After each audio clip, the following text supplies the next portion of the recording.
Hi, this is Grace Villarreal, and I want to welcome you to my final discussion for our session, and it's titled Stocks and Interest. It has been an honor and a privilege to get to know each one of you, and I wish you the best and a good end of session. Privately held is an organization with common stock but is not traded in the stock market. The stock is titled Closely Held Stock by Baker & Baker, which are the authors of our textbook. Forbes reported in 2013 that out of the 27 million firms in the U.S., nearly all are privately held. A privately held company is not necessarily a small business, but they can respond quickly to growth opportunities. And the author there is Ellen Beery. A public company trades their stock through a stock exchange company. The Santa Fe Institute Research Experience researched 25,000 public companies, and they found some pretty interesting statistics that I want to share with you. The average lifespan of a publicly held company is 10 years. Most companies are not liquidated. Instead, they go through a merger or an acquisition process. A publicly traded company's life expectancy does not depend on how old they are or what sector they're in. However, it does depend on how big they were at birth. The bigger, the better. And that's according to Deb Hamilton and Betancourt, who worked on that research.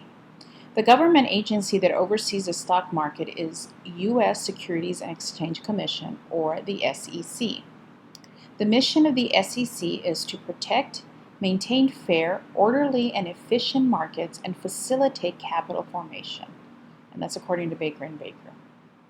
The SEC is composed of 5 members who serve in a 5-year staggered term.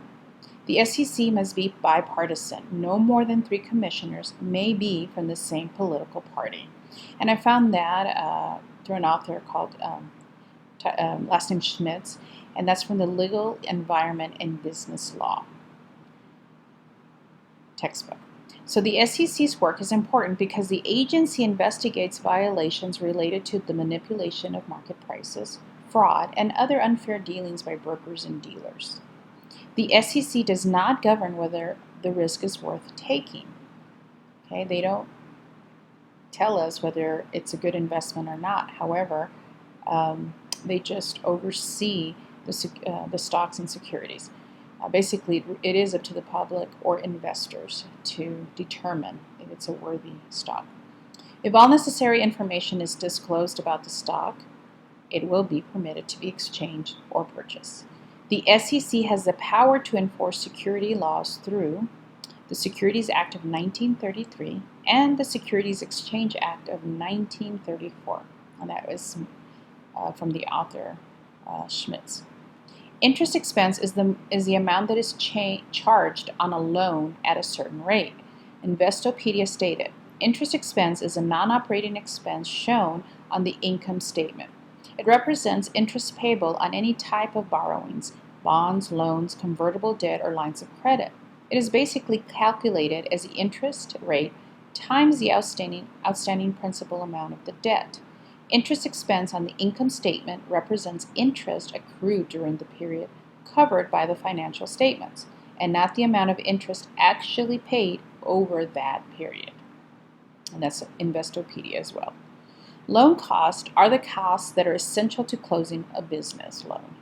The loan cost can typically be expensed in the current year. Banks look at the cash flow of the organization and not necessarily revenue, and that's according to Ellen Beery from Forbes magazine. So she stated that cash is king, and that's what matters when a business is trying to obtain a loan. It is important to weigh the reasons behind the acquisition of capital for a financial manager. The financial manager must understand the risks and the rate of return. Also, capital budgeting creates accountability and measurability. That's Investopedia. As a financial manager of a healthcare organization, the following factors should be considered according to Baker & Baker. The expansion of capacity, creation of a new facility, department, or program, new equipment to improve productivity, equipment needed to comply with federal standards. So those are some good reasons to consider capital. The Bible has a lot to say about money and investing wisely. A Christian financial manager must primarily be vigilant and prudent in managing the financials for the organization.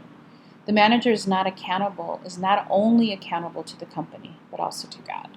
Ecclesiastes states, "Now all has been heard. Here is a conclusion of the matter. Fear God and keep his commandments, for this is the duty of all mankind." And that's Ecclesiastes 12:13.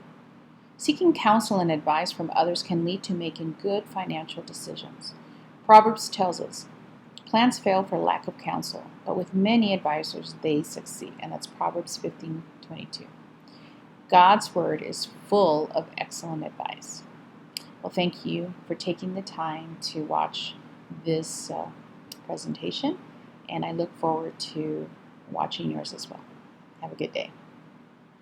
Be blessed.